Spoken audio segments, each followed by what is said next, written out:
종부세법 개정안이 국회를 통과했는데 세부 기준은 확정되지 않은 것으로 나타납니다. 이에 따라 납부 과정에서 혼란이 빚어질 가능성 또한 커지고 있습니다. 전세 보증금을 돌려받지 못할 것이란 불안감 등의 영향으로 전세보다 월세를 선호하는 사람들이 늘고 있습니다.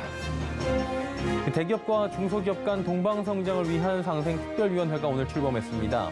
국내 산업 경쟁력 강화로 이어지는 선순환 체계를 마련할 수 있을지 주목됩니다. 태풍 흰남노 피해로 포항제철소 생산 중단 이후 하락세를 이어가던 포스코가 고로 정상 가동 소식에 반등에 성공했습니다. 다만 공급 차질 가능성 우려가 나오며 주가는 여전히 불투명하다는 분석입니다. 센 경제라이브 출발합니다.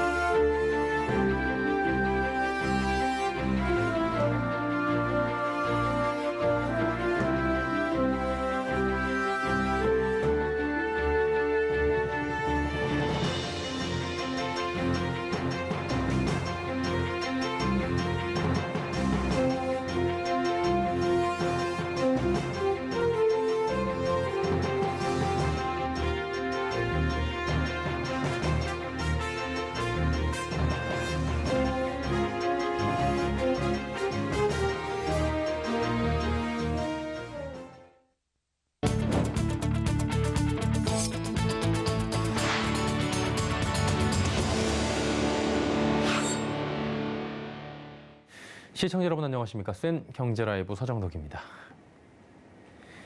일시적 2주택자의 종합부동산세 부담을 덜어주는 종부세법 개정안이 국회를 통과했는데 세부 기준이 확정되지 않아 납부 안내가 지연될 전망입니다. 1가구 1주택자의 특별공제 역시 이미 정상적 고지가 불가능해져 예상됐던 종부세 혼란이 현실화될 것이란 우려가 커지고 있습니다. 설석용 기자입니다. 올해 연말 종합부동산세 납부 과정에서 사회적 혼란이 야기될 거란 우려가 커지고 있습니다. 최근 국회는 이사나 상속 등으로 불가피하게 일시적 2주택자가 된 경우 1세대 1주택자의 지위를 유지해 세금 부담을 덜어주는 종부세법 일부 개정안을 의결했습니다. 주택 가격이나 처분 기간 등 세부 사항은 시행령으로 정하기로 했습니다. 시행령은 국회 동의 없이 정부가 독자적으로 추진할 수 있는 만큼 정부 의지대로 속도를 낼 것으로 보입니다. 다만 지방 저가주택의 기준을 놓고 정부와 야당이 입장차를 보이고 있어 국회 기획재정위원회 보고를 거쳐 내용을 확정하기로 했습니다.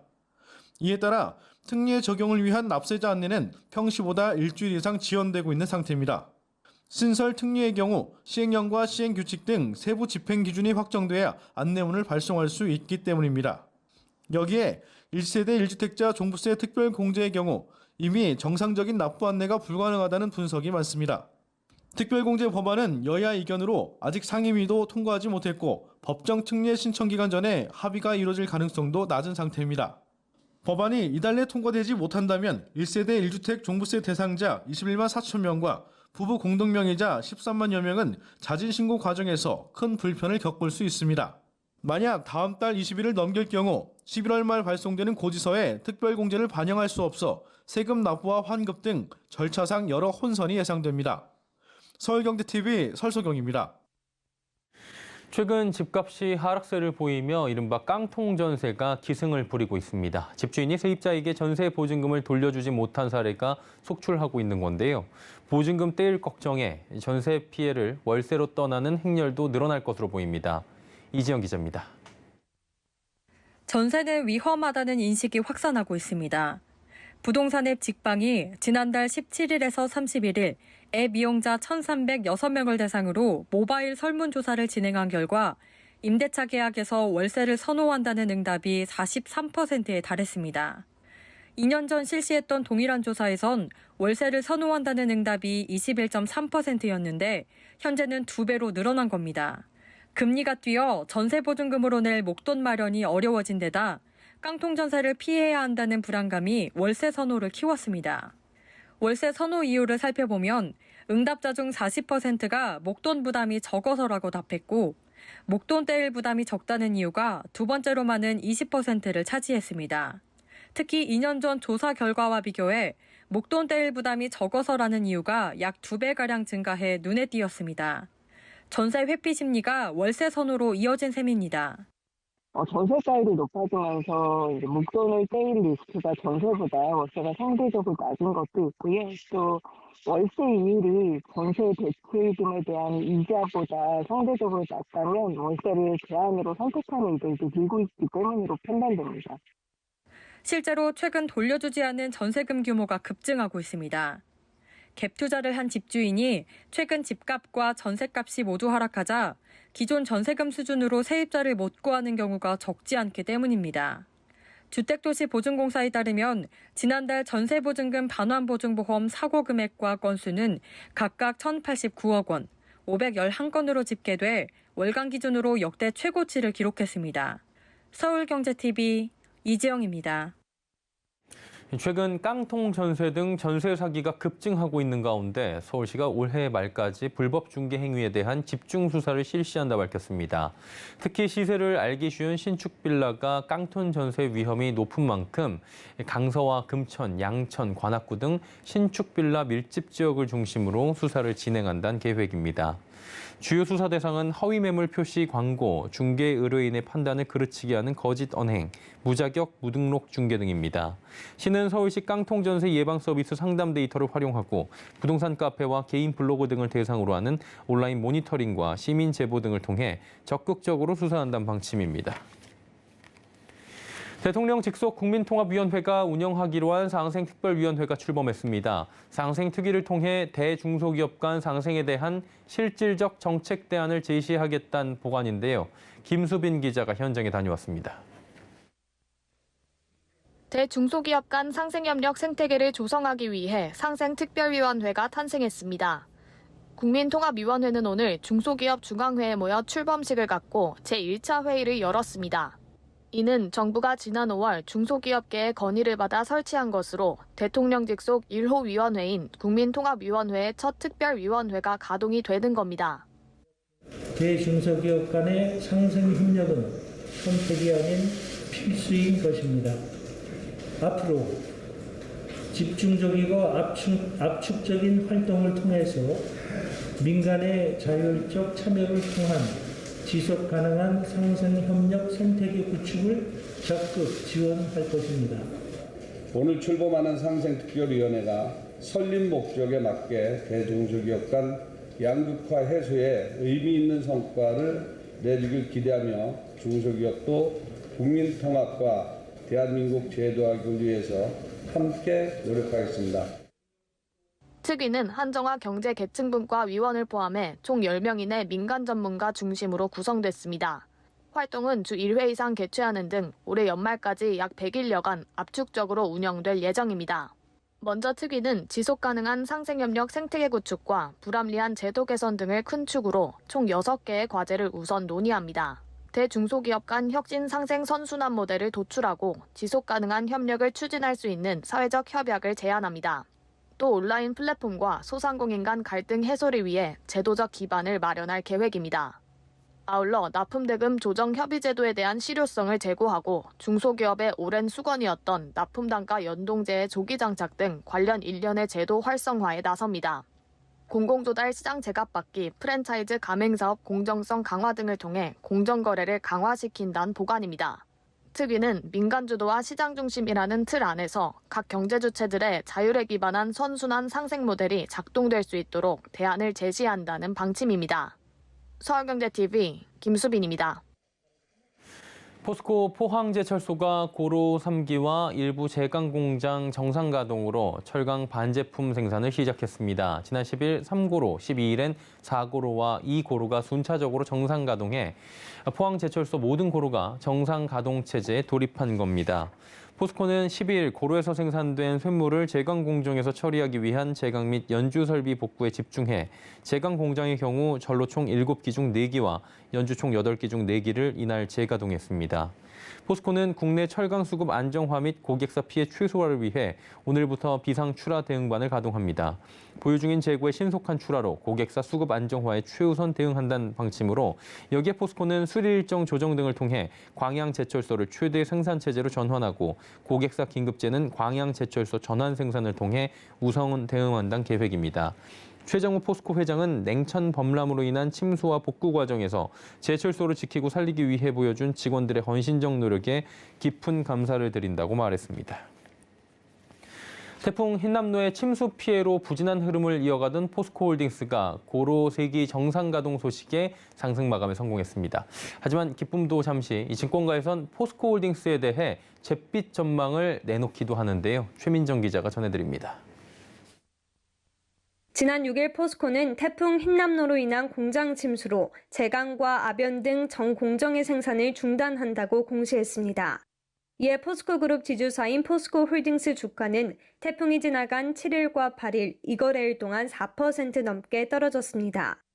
추석 연휴 동안 복구 총력전을 펼친 포스코는 오늘 포항제철소 모든 고루가 순차적으로 정상 가동에 들어갔다고 전하며 주가 반등에 성공했습니다.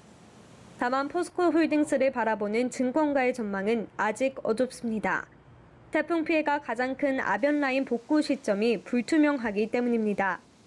아변은 열과 압력을 가해 용도에 맞게 철을 가공하는 것으로 복구가 지연되면 자동차 강판이나 조선 후판 등에 쓰이는 철강 제품 생산에 차질을 빚게 됩니다. 증권업계 관계자는 포스코홀딩스가 침수와 관련한 피해가 큰 만큼 정상적으로 복구되려면 6개월 이상 소요될 것으로 보인다며 제품 생산 지연으로 고객사 공급에 문제가 생길 수 있다고 조언합니다. 완전 정상화되는 6개월 이상 걸리지 않을까. 단기적으로는 좀 조심스럽게 접근하는 게 맞지 않나라고 생각은 하고 있습니다.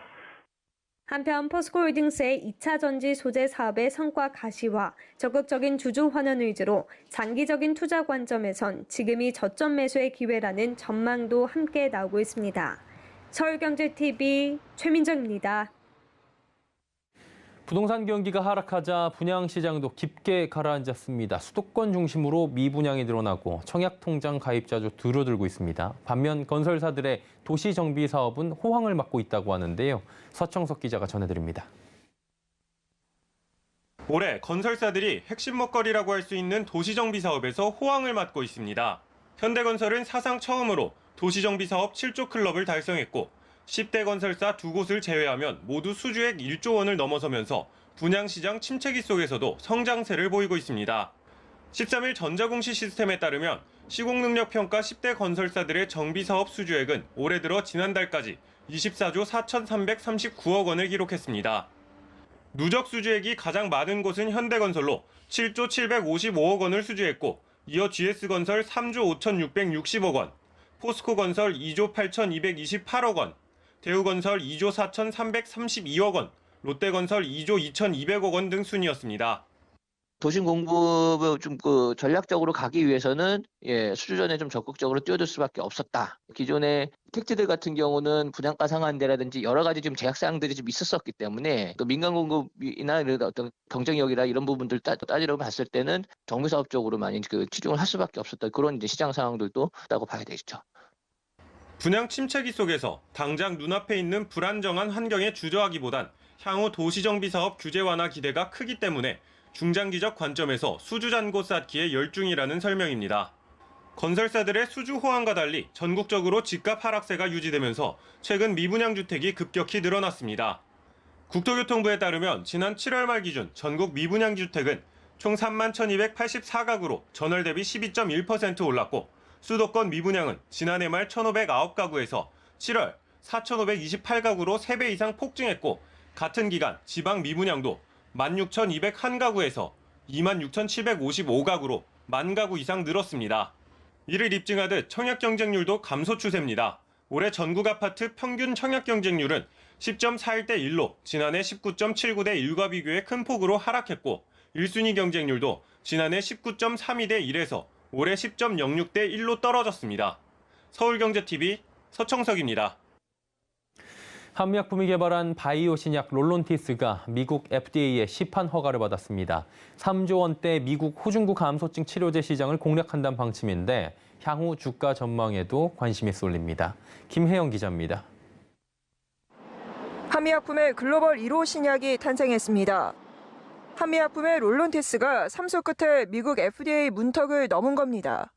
롤론티스는 미국 바이오 기업 스펙트럼과 공동 개발한 호중구 감소증 신약입니다.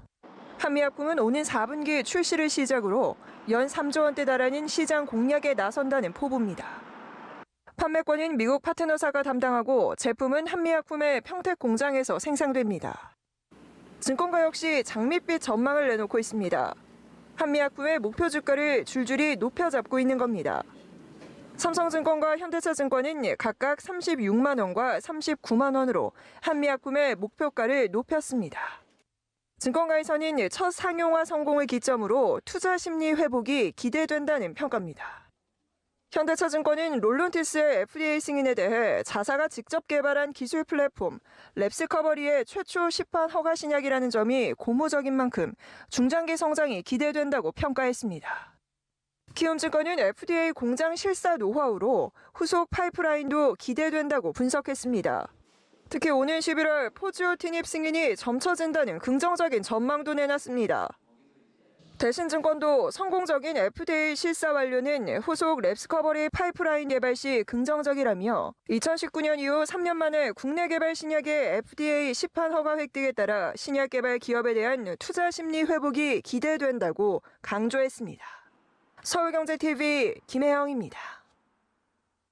지난달에 외국인 투자자들이 국내 상장 주식을 4조 원 가까이 매수한 반면 채권은 회수한 것으로 나타났습니다.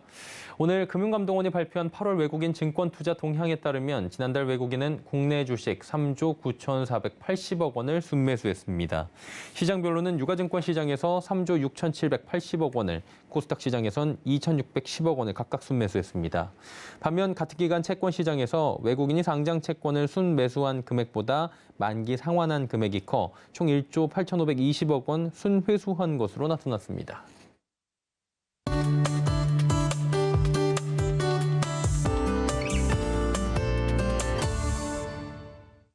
올해 5월 18일 세계기상기구가 2021년 세계기후현황 최종 보고서를 발표했습니다. 당시 보고서 제목이요, 2021년 4대 주요 기후변화 지표 기록 경신이었는데요.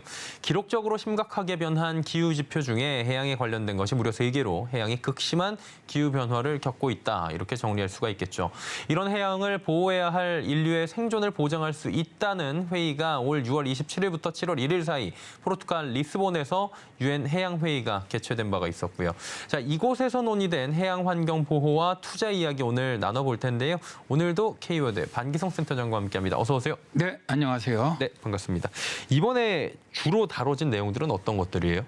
일단 그 개사를 갖다 했던 존 케리 미국 대통령 특사, 기후 특사죠. 예. 기후변화는 점점 더 뜨겁고 산성화되고 숨가 빠지면서 세계 바다에 엄청난 피해를 주고 있다. 해양열, 산성화, 탈산소는 해양 생물이라든가 생태계 식량 안보만 아니라 사회 경제적 발전에 큰 영향을 미친다. 바다 없이는 기후 문제를 해결할 방법이 없고 기후 없이는 해양 문제를 해결할 방법이 없다라고 말했고요. 예. 안토니오 구테우스 유엔 사무총장은 해양 비상사태를 해결하기 위한 4가지 권고안을 제시하기도 했습니다. 또 회의는 총 7개가 주요 세션으로 다루어졌는데요.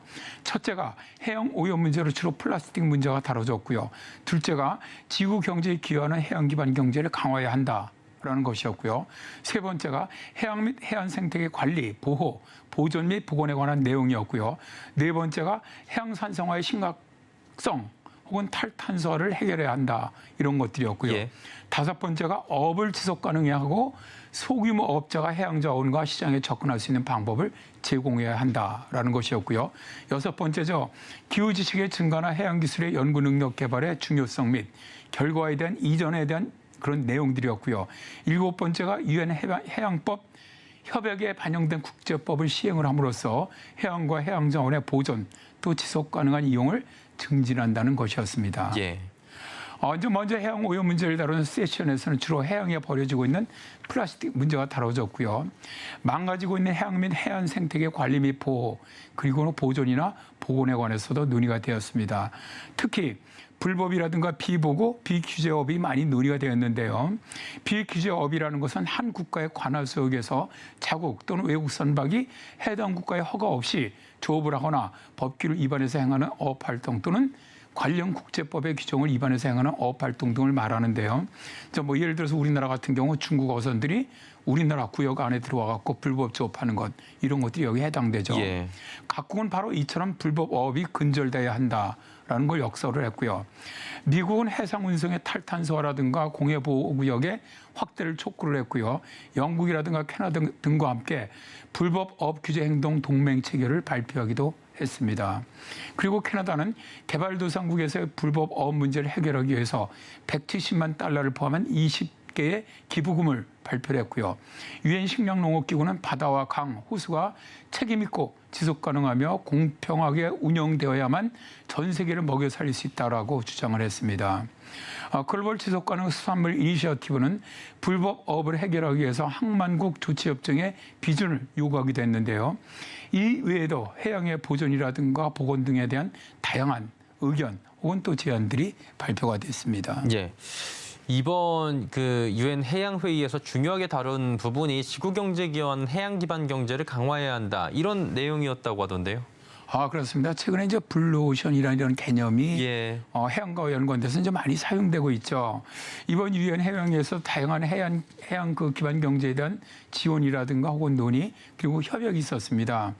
해양 회의에 참가했던 대표단은 300개 이상의 투자 약속을 발표를 했는데 2030년까지 해양 보호 구역과 해안 지역의 수송이라든가 확장 및 관리를 지원하기 위해서 최소 10억 달러를 투자하겠다. 라고 했고요. 청정해양 이니셔티브의 일환으로 카리브 지역 전체에 1억 5천만 유로를 추가로 확장하겠다는 유럽투자은행의 약속이 있었고요. 호주의 대산호초 보존 및 복구에 대한 12억 달러 투자 약속이 있었습니다. 또한 나미비아는 해양 생태 연구라든가 통제, 모니터링 및 감시를 수행하기 위해서 매년 500만 달러를 지원하겠다는 약속을 했고요. 중남미 개발운영이 5년 동안 12억 5천만 달러의 직접 자금을 투입을 해서 블루경제, 특히 해안 생태계 회복, 블루카본 등을 홍보하겠다라고 밝혔고요. 유럽위원회는 공해생물 다양성을 보호하기 위해서 70억 유로의 자발적인 기부금 50개 분야를 발표했습니다. 또 스웨덴은 해양의 보존과 지속 가능한 이용에 투자할 신블루캐피탈이 필요하다고 말하면서 예멘 해안에서 기름 유출을 막기 위해 500만 달러를 지원하겠다고 약속을 했습니다. 아일랜드는 국제해양경제연과의 연구 파트너십을 지원하기 위해서 국제해양활동에 1,000만 유로 지원을 약속을 했고요. 영국은 기후금융을 116억 파운드로 2배로 늘리고 청색 행성 기금에 5억 파운드를 투자를 하고 기후변화에 적응할 수 있도록 돕는 새로운 해안 프로그램에 1억 5,400만 파운드를 투자하겠다라는 약속을 내놓았습니다. 또한 핀란드는 해양 기반 경제를 지원하기 위한 1억 유로의 자발적인 약속 11개를 발표를 했고요. 터키는 멸종 위기에 처한 태평양의 가죽 등거북 개체군을 감시하기 위해서 2년 동안 75만 달러를 제공하기로 했고요. 일본은 해양 경제를 위해서 2,400만 달러를 지원하겠다고 약속을 했습니다. 우리나라는 해양재생 가능 에너지 및 수소 에너지 생산에 대한 투자를 확대하기 노력을 하겠다, 또 하고 있다라고 발표를 했습니다. 이러한 국제적인 약속과 노력이 정말 이루어진다면 해양이 우리의 삶의 위험 요소가 아니라 정말 도움이 되는 최고의 블루오션이 될 것이라는 그런 생각을 해봅니다. 그리고 그렇게 꼭 해 나가야만 할 것 같기도 하네요. 해양 환경보호와 투자 이야기 오늘 나눠봤습니다. K웨더의 반기성 센터장과 함께했습니다. 고맙습니다. 네, 감사합니다.